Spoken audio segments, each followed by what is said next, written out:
Clip number 1484۔ اس clip میں آپ قرآن پاک کی سورہ فتح کی آیت نمبر 10 سے 13 تک کی تلاوت، ترجمہ اور تفسیر قرآن صراط الجنان سماعت فرمائیں گے۔ بسم اللہ الرحمن الرحیم۔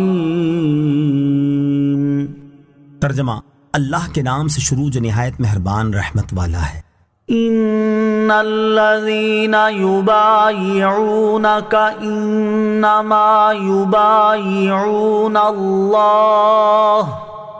ید اللہ فوق ایدیہم فمن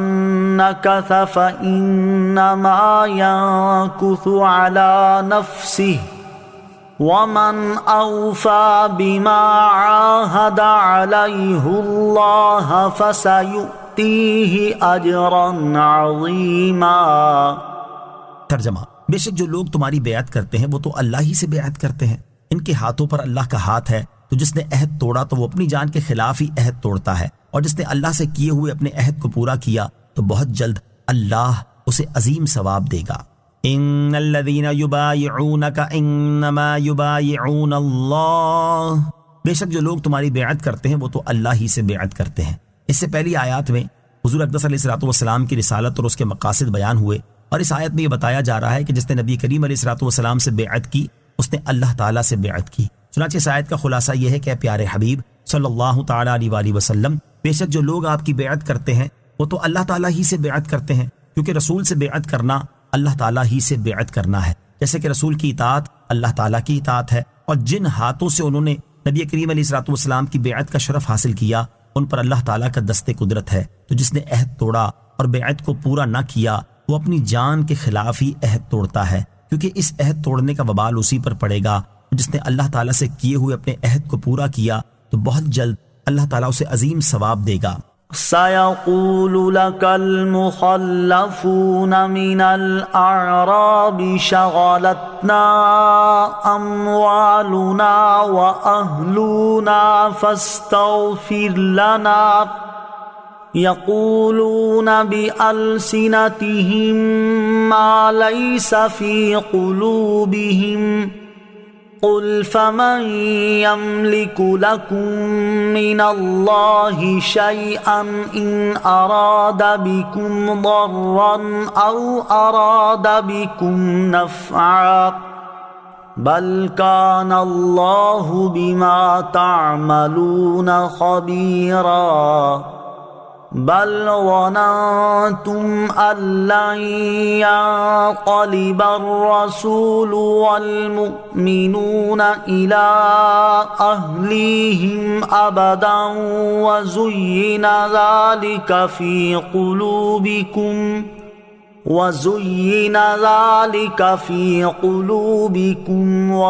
وظننتم ظن السوء وَكُنْتُمْ قَوْمًا بُورًا وَمَنْ لَمْ يُؤْمِنْ بِاللَّهِ وَرَسُولِهِ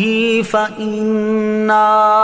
أَعْتَدْنَا لِلْكَافِرِينَ سَعِيرًا۔ ترجمہ، پیچھے رہ جانے والے دیہاتی اب تم سے کہیں گے کہ ہمیں ہمارے مال اور ہمارے گھر والوں نے مشغول رکھا، تو اب آپ ہمارے لیے مغفرت کی دعا کر دیں۔ وہ اپنی زبانوں سے وہ بات کہتے ہیں جو ان کے دلوں میں نہیں ہے۔ تم فرماؤ، اگر اللہ تمہیں نقصان پہنچانا چاہے یا وہ تمہاری بھلائی کا ارادہ فرمائے تو اللہ کے مقابلے میں کون تمہارے لیے کسی چیز کا اختیار رکھتا ہے؟ بلکہ اللہ تمہارے کاموں سے خبردار ہے۔ بلکہ تم تو یہ سمجھے ہوئے تھے کہ رسول اور مسلمان ہرگز کبھی اپنے گھر والوں کی طرف واپس نہ آئیں گے، اور یہ بات تمہارے دلوں میں بڑی خوبصورت بنا دی گئی تھی، اور تم نے یہ بہت برا گمان کیا تھا، اور تم ہلاک ہونے والے لوگ تھے۔ اور جو اللہ اور اس کے رسول پر ایمان نہ لائے تو بے شک ہم نے کافروں کے لیے بھڑکتی آگ تیار کر رکھی ہے۔ سَيَقُولُ لَكَ الْمُخَلَّفُونَ مِنَ الْأَعْرَابِ، پیچھے رہ جانے والے دیہاتی اب تم سے کہیں گے۔ جب رسول کریم علیہ الصلوۃ والسلام نے حدیبیہ کے سال عمرے کی نیت سے مکہ مکرمہ جانے کا ارادہ فرمایا تو مدینہ منورہ سے قریبی گاؤں والے اور دیہاتی جن کا تعلق غفار، مزینہ، جوہینہ، اشجع اور اسلم قبیلے سے تھا،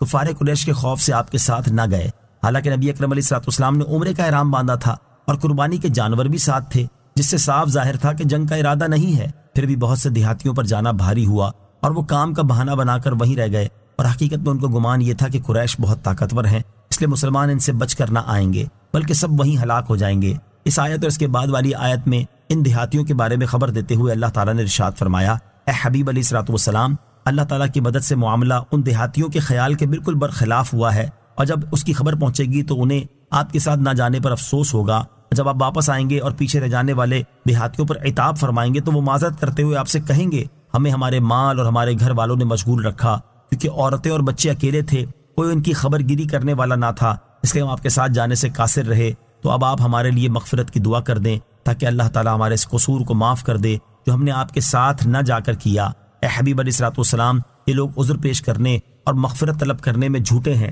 کیونکہ وہ اپنی زبانوں سے ایسی بات کہتے ہیں جو ان کے دلوں میں نہیں ہے، اور انہیں اس بات کی کوئی پرواہ نہیں کہ آپ ان کے لیے مغفرت طلب کرتے ہیں یا نہیں۔ اور جب یہ لوگ آپ کے سامنے عذر پیش کریں تو ان سے فرما دیں، اگر اللہ تعالیٰ تمہیں نقصان پہنچانا چاہے یا وہ تمہاری بھلائی کا ارادہ فرمائے تو اللہ تعالیٰ کے مقابلے میں کون تمہارے لیے کسی چیز کا اختیار رکھتا ہے۔ اس سے مراد یہ ہے کہ اگر تمہارے مال و اولاد پر آفت آنے والی ہوتی تو تم یہاں رہ کر وہ آفت دور نہ کر دیتے، اور اگر نہ آنے والی ہوتی تو تمہارے جانے سے وہ ہلاک نہ ہو جاتے، پھر تم کیوں ایسی نعمت عظمیٰ یعنی بیعت رضوان سے محروم رہے؟ اور تم یہ نہ سمجھنا کہ مجھے تمہارے اس جھوٹ کی خبر نہیں، بلکہ یاد رکھو اللہ تعالیٰ تمہارے کاموں سے خبردار ہے، اور اس نے وحی کے ذریعے مجھے یہ بتا دیا ہے کہ تمہاری غیر حاضری کی وجہ وہ نہیں جو تم بیان کر رہے ہو، بلکہ اے منافقوں، اس کی اصل وجہ یہ ہے کہ تم تو یہ سمجھے ہوئے تھے کہ رسول کریم علیہ الصلوۃ والسلام اور مسلمان ہرگز کبھی اپنے گھر والوں کی طرف واپس نہ آئیں گے، اور دشمن ان سب کا وہی خاتمہ کر دیں گے، اور شیطان کی طرف سے یہ بات تمہارے دلوں میں بڑی خوبصورت بنا دی گئی تھی، یہاں تک کہ تم نے اس پر یقین کر لیا اور یہ گمان کر لیا کہ کفر غالب آئے گا، اسلام مغلوب ہو جائے گا اور اللہ تعالیٰ کا وعدہ پورا نہ ہوگا، اور اس گمان کی وجہ سے تم ہلاک ہونے والے اور اللہ تعالیٰ کے عذاب کے مستحق لوگ تھے۔ آیت نمبر 12 سے معلوم ہوا کہ اس سفر میں حضور اقدس علیہ الصلوۃ والسلام کے ساتھ جانے والے 1400 حضرات سب کامل مومن ہیں کہ اللہ تعالیٰ نے انہیں مومنون فرمایا ہے۔ اب جو بدبخت ان میں سے کسی کے ایمان میں شک کرے وہ اس آیت کا منکر ہے۔ وَمَن لَّمْ يُؤْمِن بِاللَّهِ وَرَسُولِهِ، اور جو اللہ اور اس کے رسول پر ایمان نہ لائے۔ اس آیت میں یہ بتایا گیا ہے کہ جو اللہ تعالیٰ پر اور اس کے رسول علیہ الصلوۃ والسلام پر ایمان نہ لائے اور ان میں سے کسی ایک کا بھی منکر ہو، وہ کافر ہے اور اپنے کفر کی وجہ سے اس بھڑکتی آگ کا مستحق ہے جو اللہ تعالیٰ نے کافروں کے لیے تیار